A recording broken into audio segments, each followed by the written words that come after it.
Hey guys, how's it going? So I want to actually go through this scripture, and I'm specifically going to look into the King James version of the Bible because I prefer the way it words it. So it's Ecclesiastes chapter 7 verse 7. It says, "Surely oppression maketh a wise man mad, and a gift destroyeth the heart." So have you seen people who have great potential, great skills? You can possibly see them going places, but their reasoning is just crooked.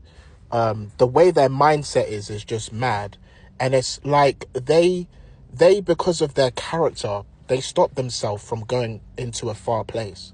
And you might have seen people with a fiery attitude, constantly angry, frustrated, agitated, lashing out. And you may have wondered to yourself, why do they behave like that? It doesn't actually make sense. Well, actually look into the background of their life, and that might give you the reason for it. So it says, "Surely oppression maketh a wise man mad." So people who are oppressed, physically speaking, abused, often these people are mad. And what is happening is you're just seeing a manifestation of trauma.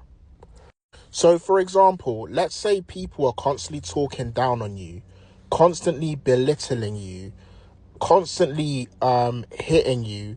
You haven't received love from your parents. Your parents are just very unpredictable. You don't come from a stable home. You come from a broken home. The kind of stuff that can do to your psyche is going to make you mad. It can make you tapped. So what this scripture is actually speaking of is the manifestation of trauma, where someone with great potential becomes mad because of the oppression that they've been through.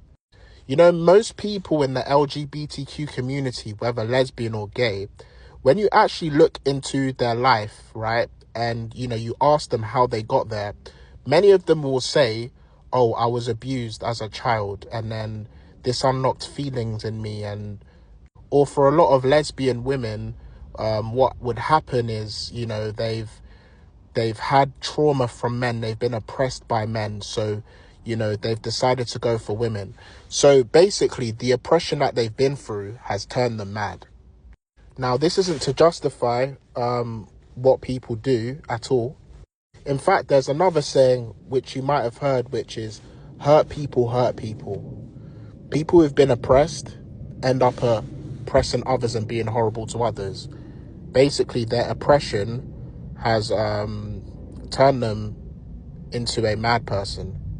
Now, this isn't to justify or excuse it, but more so to give an understanding.